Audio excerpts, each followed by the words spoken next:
why this is a great opportunity. I'm going to talk more about what I did and what it takes to be successful in Primerica. And you know, one of the things I have people always ask me, are you a motivational speaker? And I say, no, I'm not a motivational speaker.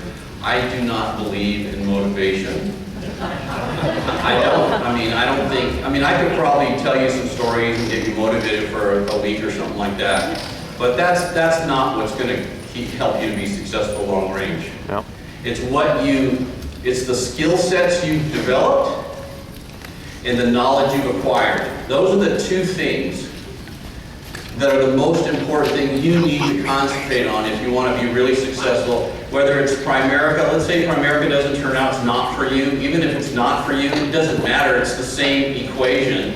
What it takes to be truly successful are the skill sets you develop and that you develop, not that your upline develops for you or your mommy and daddy develop for you or anybody else develop for you. It's what you develop. And it's the knowledge that you acquire. The knowledge that you acquire, that you go out and you seek and you look for and you absorb and you devour that knowledge. Those two things are what's going to separate you from everyone else. When you look at anybody who's, you know, like some of the people that Chris was talking about, you know, I'm a big movie buff. I'm a golf. I have an addiction to golf. I'll admit it. Okay, I'm a golf addict. I have 5 country club memberships. Holy cow!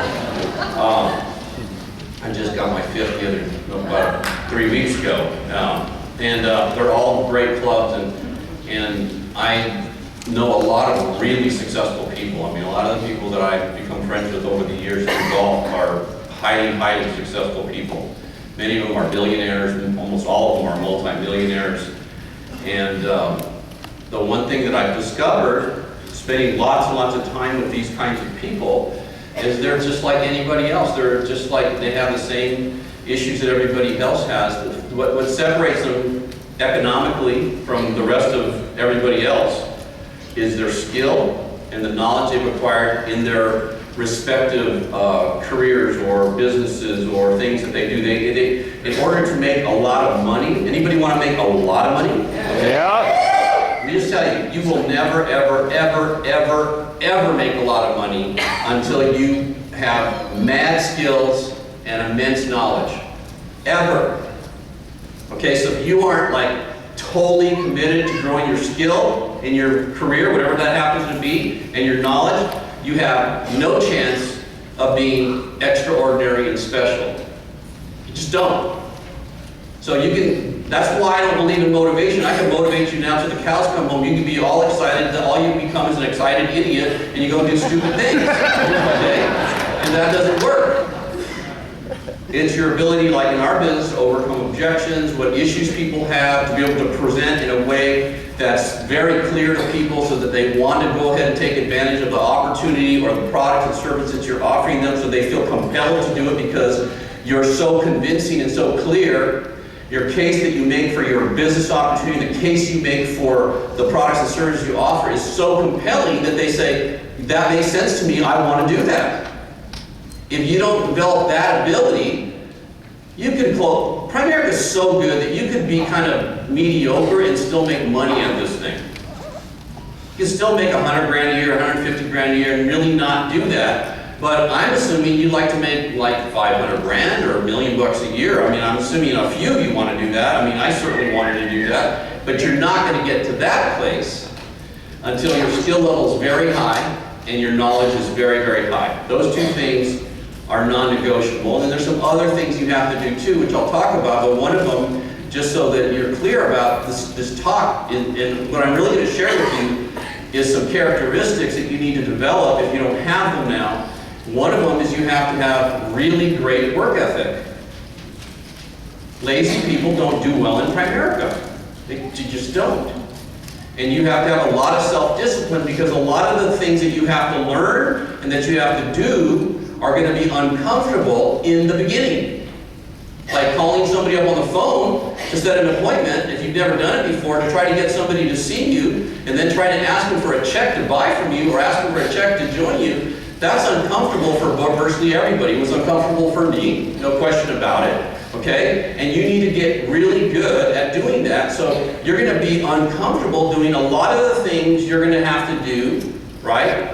Is going to be uncomfortable initially, just in the beginning. As you work on this, they become less and less uncomfortable, more and more comfortable, and then at some point, you actually have fun doing it. You know, like for me speaking, for example, now I have no problem. I speak in front of large groups. I've spoken in front of 50,000 people multiple times and at stadiums. You know, where there's managers getting up and talking in front of 50,000 people in a football stadium. I've done that a bunch, okay? And in the beginning, right, that would have just scared me out of it, literally pooping my pants, right? In the beginning. But I didn't do that in the beginning. In fact, the first Fast Start school, this is considered what they call a Fast Start school, or I think that's what you call it, right? I don't know what you call it here. But Fast Start school, could I get some water? A bottle of water? Anyway, the first time that I spoke at a Fast Start school, thank you very much. And those of you new, this is all going to make sense at some point, believe me, okay? I know I'm kind of rounding a little bit, but the first time I spoke at a Fast Start school, there were 65 people. I was still part-time, and I hadn't even recruited one agent into my business at that point. It was July of 1984. July 1984, I was still part-time. I was working in the retail jewelry business at that time. And I was starting to do well. And by the way, okay, that was from January, when I first started, January 1984 when I started, up until July, which is 7 months later, right? I had a job. I used to be in the jewelry business, and my job was, I had to work, my days off were Monday and Wednesday. And I used to work noon to 10 to 9 o'clock, really, I'd give them off at 10 by the time we closed the store. But I'd work noon to 9 o'clock, Tuesday, Thursday, Friday. I worked all day Saturday and most of the day Sunday. Okay, so that was my schedule. So when I first started Primerica, I didn't have weekends off. I had Monday and I had Wednesday off. Those are the only days I could do Primerica. So that meant our opportunity meetings that we had were on Tuesday. So I never went to an op night for the first 7 months that I was in the business, or actually even after I quit my job in September. For the first 10 months in Primerica, I never went to an op night and I never went to a Saturday training meeting. And I was closing probably 5 to 10 transactions a month, and I never went to any meetings. Okay? How would you like to have somebody in your base shop that never comes to a meeting but turns in 5 or 10 sales every month to your business? Right? That's what I did. Let me tell you why I was able to do it. Because I had listened to a thing called How to Master the Art of Selling Anything. It's an audio program that Tom Hopkins, who's a sales trainer, probably the top sales trainer in the country, I listened to this audio program. There's 12 cassettes. I listened to it 3 hours, 2 to 3 hours a day, at least 5 days a week for 3 straight years, over and over. In fact, I probably wore out like 3 or 4 sets. They had a program where if you wore out a tape, you could send it back, they'd replace it for free. And I probably wore out 3 sets over that period of time, just because they were audio cassettes, right? We didn't have MP3 players at that time, okay? But we were past the 8-track. So that was good. But the bottom line is this, I listened to that over and over, so when I got into Primerica, the sales part of it, the asking questions and overcoming objections and knowing how to talk to people and all that, I was really, really good at it. So all I needed to know is how do the products work, what are the features and benefits, why do they make sense, and why should my clients buy them? And then I knew how to do the rest, okay? That was easy for me. Does that make sense to you? It was real easy. Yep. Why? Because I raised my skill level to a very high level, and then I studied like crazy, and I understood how all the products work. I understood everything about it. When I got into business, the first thing I did is I read everything I could get my hands on relative to insurance and term insurance and cash value insurance and variable life and all the things. I knew that product inside out, backwards, upwards, downwards. You could ask me any question about it. You put me in front of a 25-year veteran in the life insurance business and on a agent competition, and I would beat him like a red-headed stepchild, okay? Because I knew what I was doing, I knew what I was talking about, and when you really know what you're doing, you know what you're talking about, you know what you're doing is right, what happens to your self-confidence? It goes like crazy. So I was mega confident. The problem for most of you is you don't have mega confidence because you haven't done that kind of preparation. You haven't raised your skill level to that level. You haven't raised your knowledge. So when you go into situations, you go in with fear, doubt, worry. And that's a recipe for no results. And by the way, what I'm saying to you today is true in any business. It's not just Primerica. I don't care what you're doing. It's the same thing, okay? So you're like, anybody watch American Idol? Or have you ever watched American Idol? We were just talking about Simon Cowell, right? Like these kids that, a lot of times when they do the show, from the week before, they have to learn new songs that they've never sung before every week, right? So if you have to learn a new song that you've never sung before in front of tens of millions of people, what do you think you might do during that week? You practice, drill, rehearse. Practice, drill, rehearse. Practice, drill, rehearse. Practice, drill. Why? Because you don't want to come off not knowing the lyrics and sounding stupid and ruining your chance for succeeding, right? Okay, except Primerica people, they do that all the time. They go in without practicing, drill, rehearsing. They don't do what they should do, and then they don't get results. And they go, I can't believe it, they didn't buy. Right? I can't believe it, right? And the uplines doesn't train people, right? So their people don't know what they're doing, and all their people are running around like chickens with their heads cut off. Folks, to me, this was so glaringly obvious. The fact that most people don't get what I'm talking about here has always blown me away. It always is just completely like, really? You don't get that you really have to work at it and learn the material and practice your rehearse and know what you're going to say before they say it and know how to answer a question they might have? You don't think you need to do that? Because if you don't, how do you train the people that you're bringing on board? How do you train somebody? You don't know what the hell you're doing. How do you train a new person that doesn't know what? Now you've got two idiots working together. Right? There's no future in that. You can't build something great with that mentality. It just doesn't work. See, what I'm talking about is strictly common sense, folks. You can't have a great business, a great company, without great, highly trained, highly skilled, highly knowledgeable people. It's impossible. Do you think Apple, who's now the most valuable company in the world, right? Apple Computer, do you think they just hire people off the street? Well, we'll teach them how a computer works when they get here. Or we'll let them figure it out on their own. Winners win or losers lose. The winners will just figure it out. That's the dumbest thought process from a business perspective you could possibly have. It's idiotic. Not to mention it hurts the person you bring on board, and it really hurts you because you're not going to do as much business as you can do, and you're going to cost yourself a fortune financially. It doesn't work. Am I making any sense here? Yeah. Yes. Okay. Because a lot of you think, well, I'm not really a salesperson, or I'm not very good talking to people, or I'm not this, or I'm not that. All the stuff that it takes to be highly successful in Primerica is 100% learnable. Every single last one of you could learn how to be very, very successful here financially. It requires the work ethic and self-discipline, right? To do the work, put in the time, to turn off your radio, to turn off your television, to start focusing your energy on the things that you need to know to be successful when you get in front of a potential prospect, a potential client, a potential recruit. You just have to know what you're doing. Anybody can learn that. There's countless examples of people who've done that in our business. I'm one of them, Chris is one of them, right? We've got, Jeff and Brandon and tons of people, Guzman right here. We've got all kinds of people who've done that. So it's not like these people aren't brilliant. They're intelligent people, but they're not special. Maybe their mommy told them they're special, but they're not really special. Right?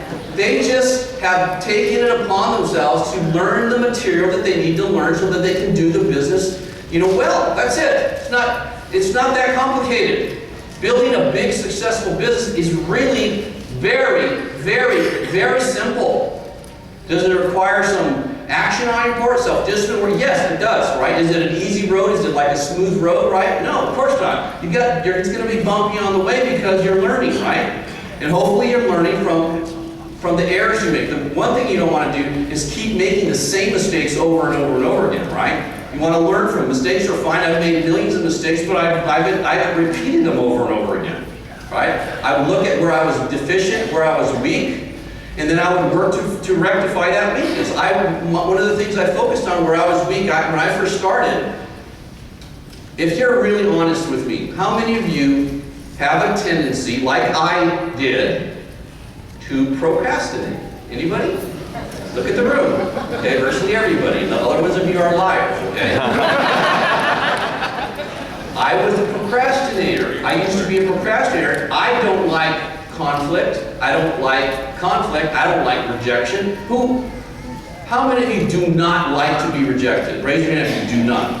Okay, everybody, right? I don't like being rejected. I never liked being rejected.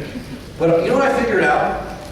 If I could get really good, really great at overcoming the objections that people bring up, really good. I mean, practice till I heard like crazy, so that whenever an objection came up, like, I want to think about it, or I want to talk to my agent, or I'm not a salesperson, or I don't have time, and all the things that all of you are coming up with right now. You're not going to do Primerica, right? All those objections. When you learn how to overcome, I say, if I could really learn how to overcome those things, then I'm going to take my rejection from here down to here. So I'm not going to experience much of it.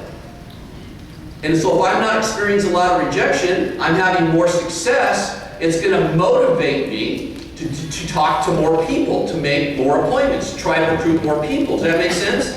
Yep. The reason most people don't do anything is they know they're not competent, they know they don't know. So what they do, because they know that if they make an attempt to recruit, or make an attempt to set an appointment, or make an attempt to close a transaction, make an attempt to do anything, they're thinking, this is not going to turn out well because I don't really know what I'm doing.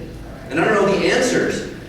So what do people do when they foresee potential rejection? Do they jump into it like a fireman jumps into a fire? No. They retreat. They avoid doing the very thing they should be doing. This is why I'm constantly like a broken record about training and developing people, because your people, if they're normal human beings, if they don't feel confident, if they don't know what they're talking about, if they don't know how to present, if they don't know how to prospect, set appointments, do a presentation, know how the products work, know how to recruit somebody, know how to get somebody to feel, if they don't know how to do that, they will avoid doing it. That's human nature. They won't want to do it because they will perceive, or they will think, they will believe they're going to get rejected, and none of us wants to be rejected, do we? Okay, so if you're their leader, what you should be doing then, right, is making sure they know how to do all those things really, really, really, really, really, really, really, really well, so that you can minimize the amount of rejection they get, so that they'll get more motivated to do more of the thing that you want them to do. I hope this is not going over your head, because to me this is just, 101, business 101, right?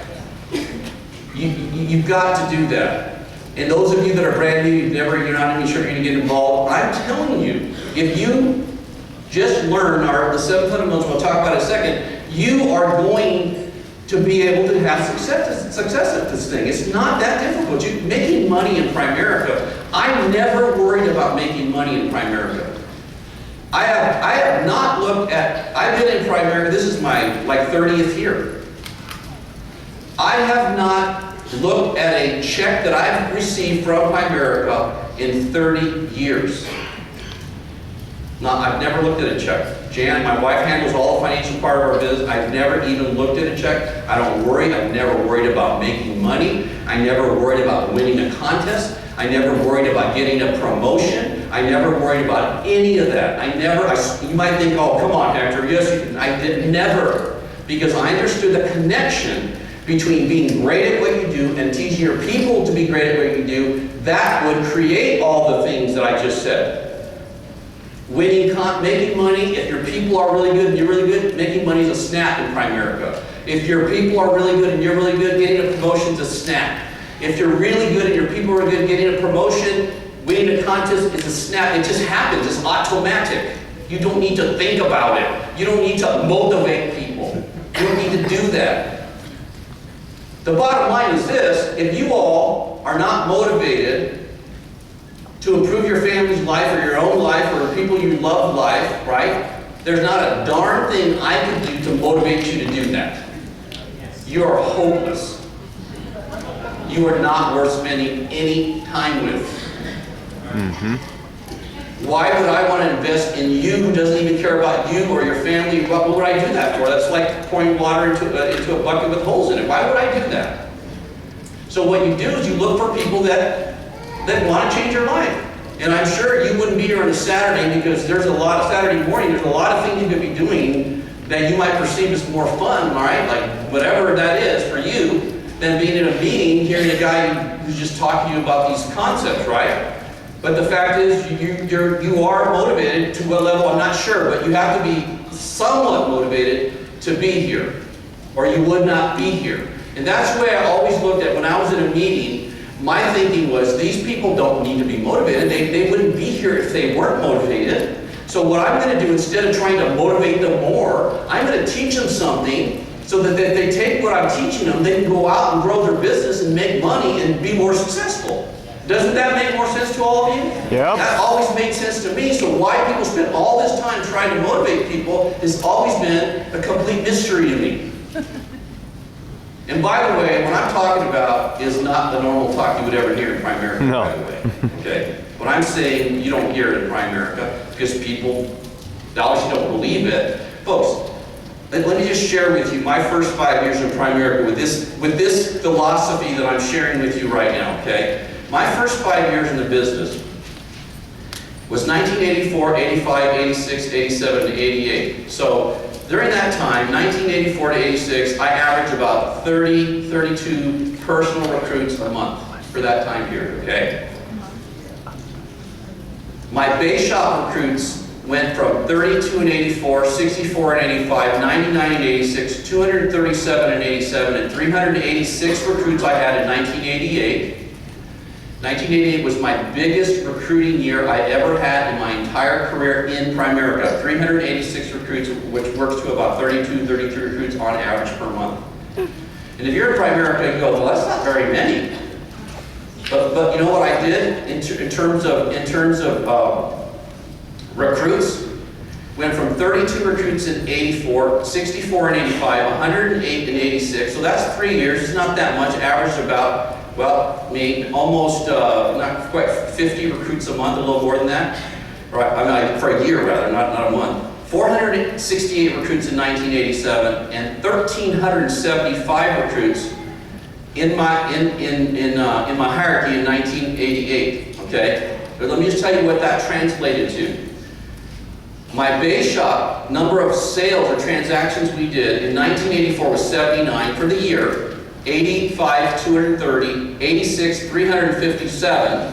1987 was 1,175 transactions or sales in my base shop. And then in 1988, it was 1,839. I averaged 153 sales per month in 1988 with 32 recruits a month. Wow. That's 5 transactions on average per every recruit. You know what most people in Primerica do? 1, 1.5, 2. You know why that is? Because they don't train their people. Not like they think they do, but they really don't. And how we know they don't? Because their ratios are not good, right? And their licensing ratios are not good. That's how you know people aren't training people. You don't need to ask them, you just look at the numbers. The numbers tell you. It's clear as day. You can argue with me, you can say that's not right. I'm telling you, the numbers don't lie. But our hierarchy, because I was always focusing on training and developing people. That's all I ever thought about. Because obviously I was very good, right? Even from the beginning, I was good at the sales and doing that part, right? I was personally did the work to make sure I was an expert, that I was really good at the business. Because it starts with you personally, individually. You first have to get really good, because the fact is you cannot teach what you do not know. Would you all agree with that? You cannot teach what you do not know. It's impossible to teach what you do not know. Okay? Can't do it. Like, I can't teach you how to work on a computer or do just about anything but email and maybe write a Word document. I don't have any clue about that, right? I can't do it because I don't know how to do it, right? I can't do it. And so, if you think you're going to build something great, the first thing you have to concentrate is on you being great. If you aren't great, you can't help somebody else to be great. And I don't mean good either, I mean great, because good is the enemy of great. I was never interested in being good or good enough. I wanted to be great. When I was in school, right, in high school and in college, I was an athlete. I played all the sports in high school, and I was a pretty good athlete. I played, baseball, football, and basketball. I was a captain of my basketball team when I was a senior. I was pretty good. But I wasn't amazing. But for my little town, Chino, California, I was good. I was the best player on my team at that point. Okay.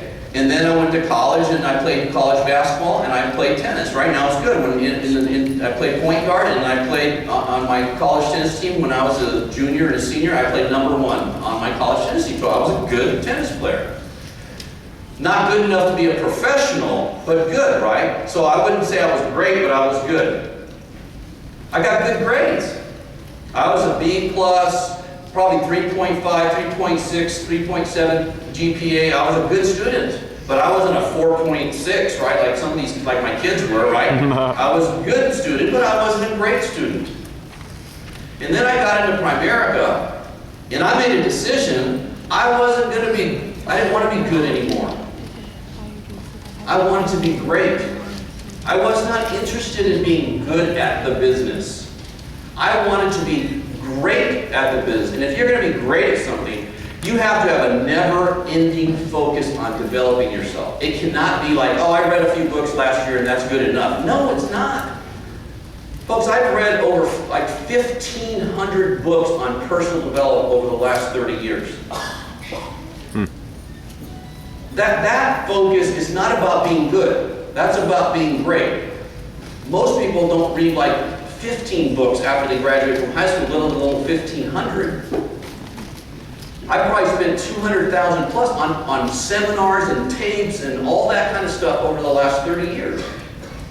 But you know what? Primerica's paid me, I don't know, 62, 63, 64, $65 million since I've been here. $1 million. And that's not including money that I've made on investments I've made with the money that I made in Primerica over that time period. That's just the cash flow from Primerica. Some of you thinking, oh, he's lucky. No, 1,500 books doesn't equate to luck. There's no luck involved there. Okay? That's preparation. You know what they say, right? Luck is where preparation meets opportunity. Right now, most of you are not that prepared yet. The only thing standing between you and preparing to have that kind of success is you. It's what's between these 2 ears you have right here, that whatever, 6, if you have a huge head, 8 inches, whatever the number is. But it's this thing between the ears, right, that's going to determine where you end up. 100%. It's not your upline, it's not your spouse, it's not your mommy and daddy, it's not me, it's not anybody but you. It's you and only you.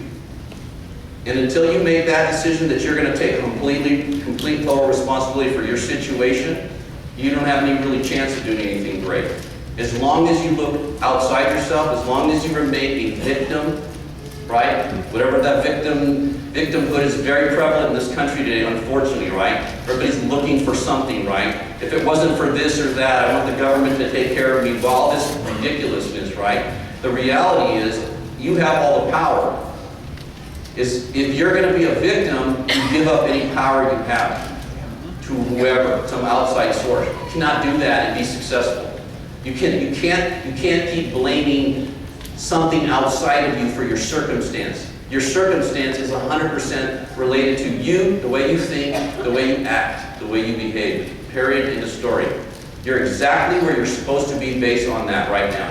You want to change it? You want to change your life? You got to change your thinking. You got to change your belief structure. You got to improve that. You got to question everything, and you got to go decide, I'm going to do the work to master whatever my craft. And it's not Primerica. If this doesn't work out, it's whatever it is you're going to do. You've got to do that. So, my hierarchy cases went in 1979. My whole hierarchy, my organization, was 79. In 1985, it was 230. In 1986, it was 383. That was my third year. 383 sales, which is what, like 30 sales, a little over 32, 33 sales a month in 1986. That was my third year. That's what I averaged, okay? Kind of like Miguel, it's about where you're at right now, right? More or less, okay?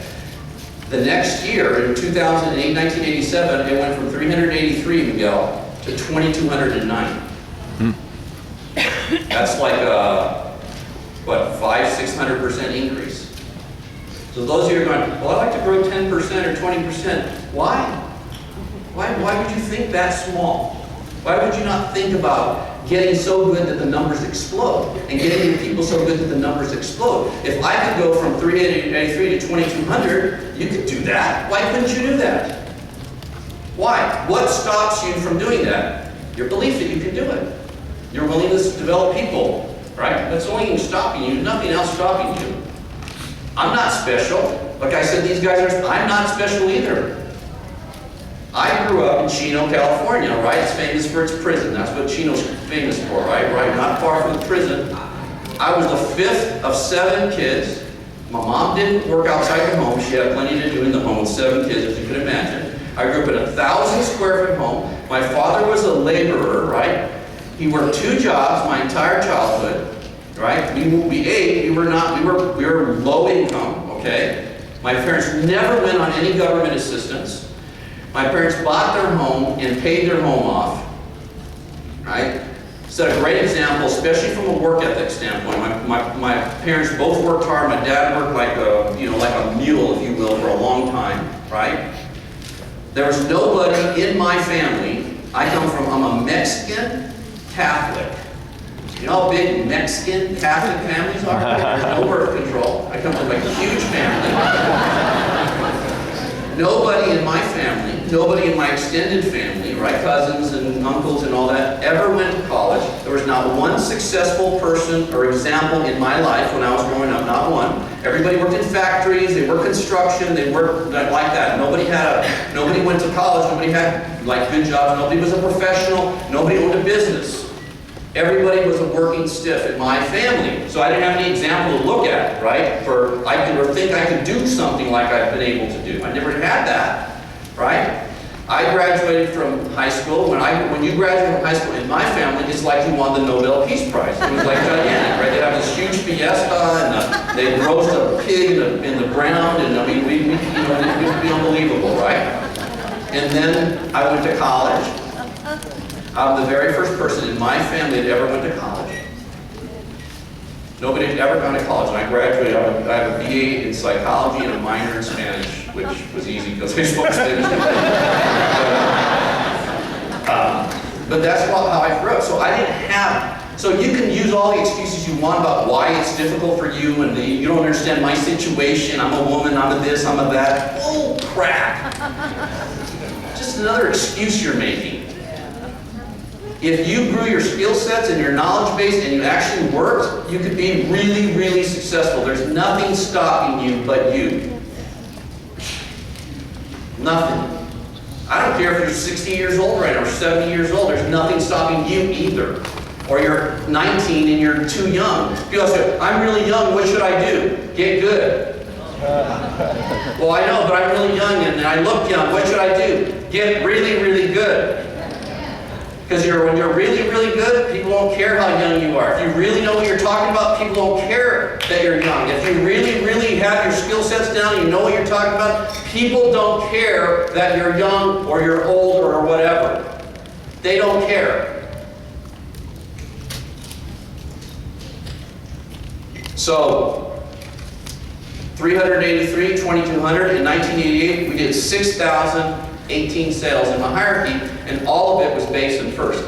That's 500 life sales a month at first. There's nobody in Primerica doing maybe half of that right now.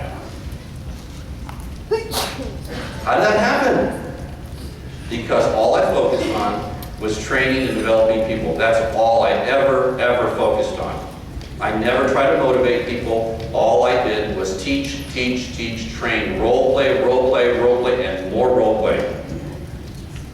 I treated every meeting like it was that every one of you were in the field with me, watching me perform. Because what I wanted you to be able to do is to do what I was doing at that kitchen table. If I could get you to do what I was doing at the kitchen table, I knew you were going to make money, and I was going to make money. That's all I ever focused on. Ever. So, of course, my income went, in 84 I made $18,000, in 85 I made $35,000, in 1986 I made $86,000, in my third year I made $86,000, in my fourth year I made $409,000. My income went from $86,000 that year, which is about what, $7,000 a month, $8,000 a month, to $409,000, which is like $34,000 a month. And then in 1988, it went to $855,000 in 1988, which is a lot. And it just kept on going from there. But the reason I have that kind of a 5-year stretch, that 60-month stretch, is because my complete and total undeterred goal was to develop people. That's all I thought about. That's all I focused on. I wanted to turn everybody into me. I wanted everybody to operate exactly the way I operated at the kitchen table, to say the things I said, to answer questions the way I answered them, to present the material exactly like I presented it, to be able to do everything exactly like me, because I was closing 8, 9, 10 out of 10 people I sat down with if they were qualified, and I knew if I could get them to do what I was doing, they would do the same thing. They would start believing they could be successful. They would start thinking they could become an RVP. And people don't go full-time, or they don't try to become a regional vice president until they believe they can be successful at it. They won't even attempt it. They won't even try. They won't make an RVP run. They won't do it until they believe. They believe. Not that you believe in them, but they believe. And nobody gets to that place without doing the work. Nobody. Nobody. Every now and then you've got a really highly motivated person that will do it in spite of you, but if you count on that, you're an idiot. Those people are so few and far between, it's ridiculous. Okay. Am I making sense so far this morning? How much more time?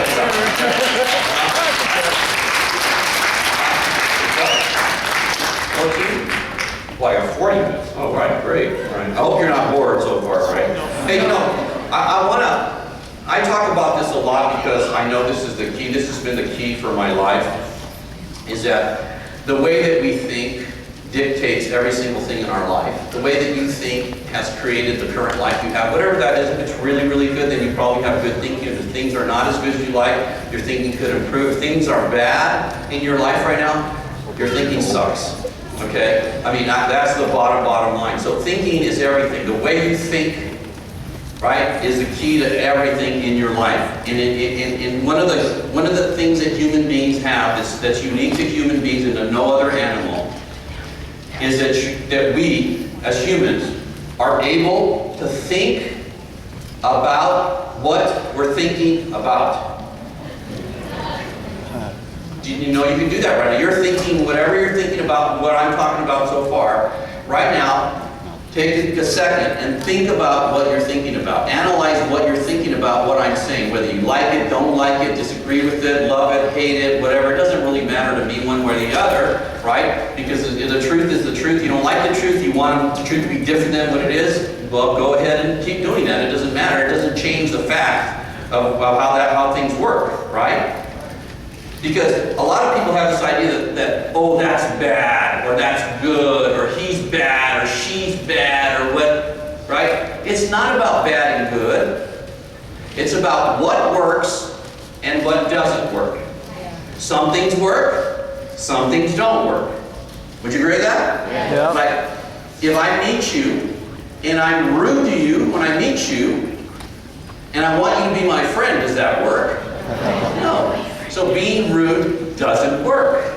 Would you agree with being rude doesn't work? Then why would you ever be rude if rude doesn't work? Yet people are rude all the time, aren't they? Yeah. Okay? Because they don't understand the difference between what works and what doesn't work. If you want people to follow you and to be wanting to be a part of you and part of your business and engage with you in business and do business with you, right? They kind of have to like you, right? So being rude doesn't work. It's the same thing with being a procrastinator or being a do-it-now person. Procrastination, does that work? No. It doesn't work. A do-it-now person works. Yep. Right? So it's not a matter of bad. Being a procrastinator is bad. It's not bad. It doesn't work. Does that make sense? Yeah. Right? Being untrained and incompetent and lacking knowledge and lacking skill, if you're trying to build a great business, does that work? No, it doesn't work. Being highly skilled, highly competent, self-disciplined, great work ethic, does that work? Yes. Yes. So being incompetent or being lazy is not bad. It's just, if success is what's on your itinerary, what you want to accomplish, it doesn't work. Does motivating people without teaching them the fundamentals how to do it, does that work? No. No. Does teaching them the fundamentals and focusing on the fundamentals and teaching them how to be super competent work? Yes. So why would you do one and not the other? It's not a matter of my system's better than your system. That's ridiculous. It's look at the results. What works and what doesn't work. By the way, folks, you know, in the entire, how long Primerica has been around? 7 years? Is that what it is? 36 years? In 36 years, I am the only person in Primerica history in 36 years that has more than one person that does over $250,000 a month in their hierarchy. I have 3. Now, not one other person in 36 years has more than one. Wow. Not one.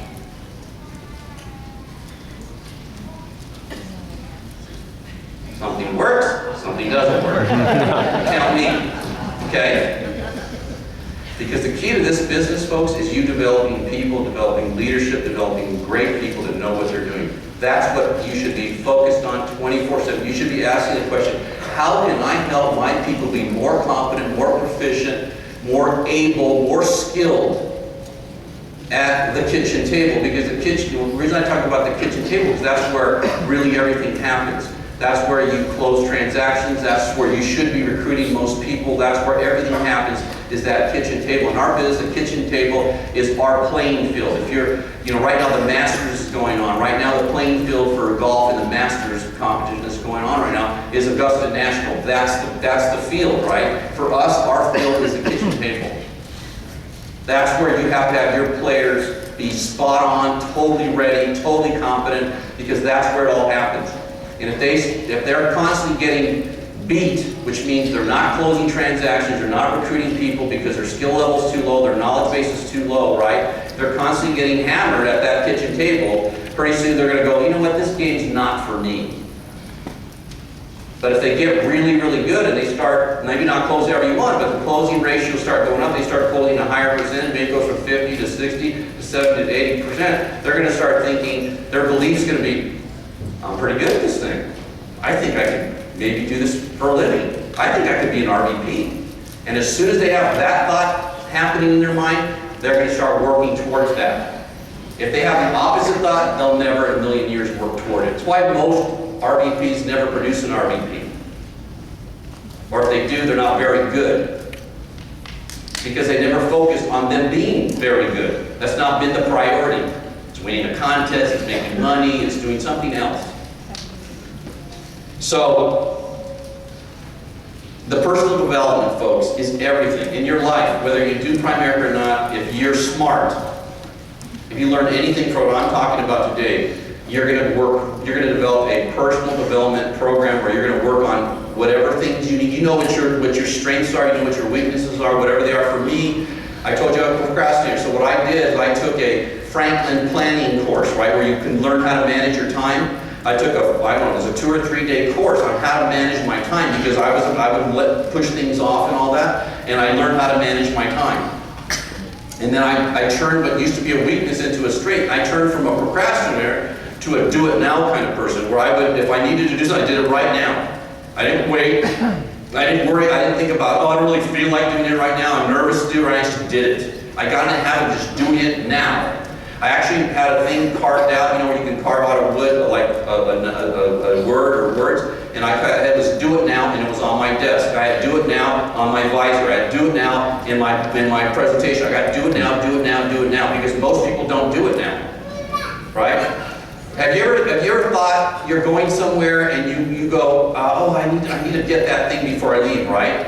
But you don't do it right then, and then you get in your car and you're on your way and you forgot that thing? Yeah. If you would have done it now, you wouldn't have to turn around and go back and get that thing, would you? Yeah. Okay? So a do-it-now attitude is a winning attitude. It's a winning way of behaving. It's a winning characteristic. You need to learn how to do it now and not put things off.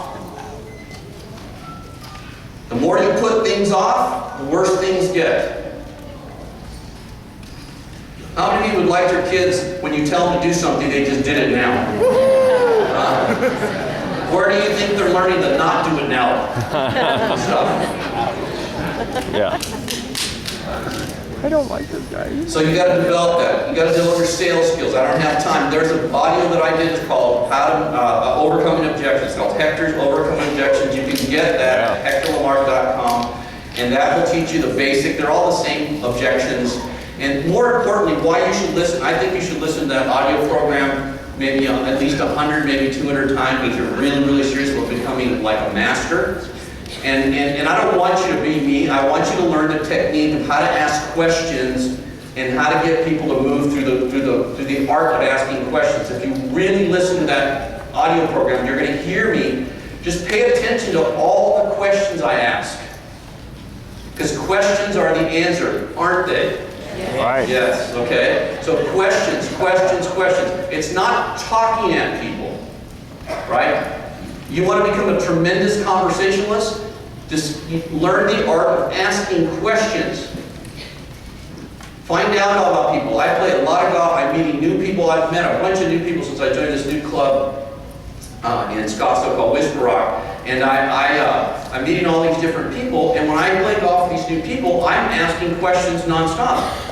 So how long have you been a member? First I ask, how long have you been a member? And they ask me, I go, like 3 weeks. And then I ask, so are you married? They go, yeah. So how many kids do you have? Oh, I got X number of kids. Really? What are your kids doing now?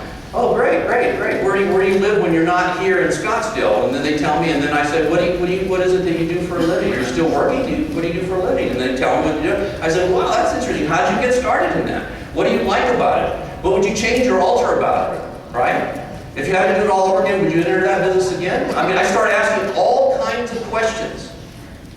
You know what happens at the end of the round? I find out everything about them, their kids, everything I can find out. I just keep asking questions. And not in a like an intrusive way, just like, by the way, what are your kids doing? I just want to know, I'm interested. I find out all kinds of stuff about them. Guess what they never do? Nothing. They ask nothing. Very rarely do they ever ask me a question, okay?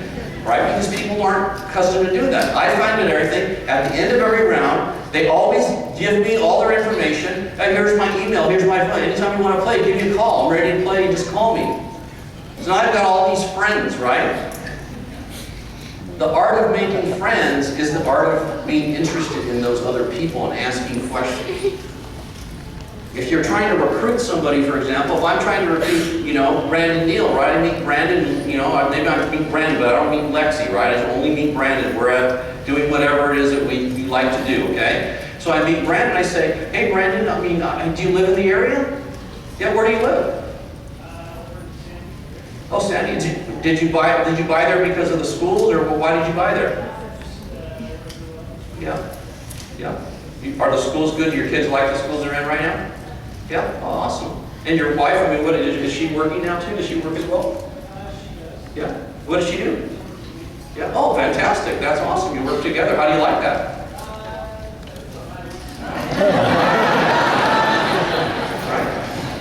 Right. Do you love what you're doing right now? Is that, yeah? No. You don't plan on doing that till you die, right? You want to do something else?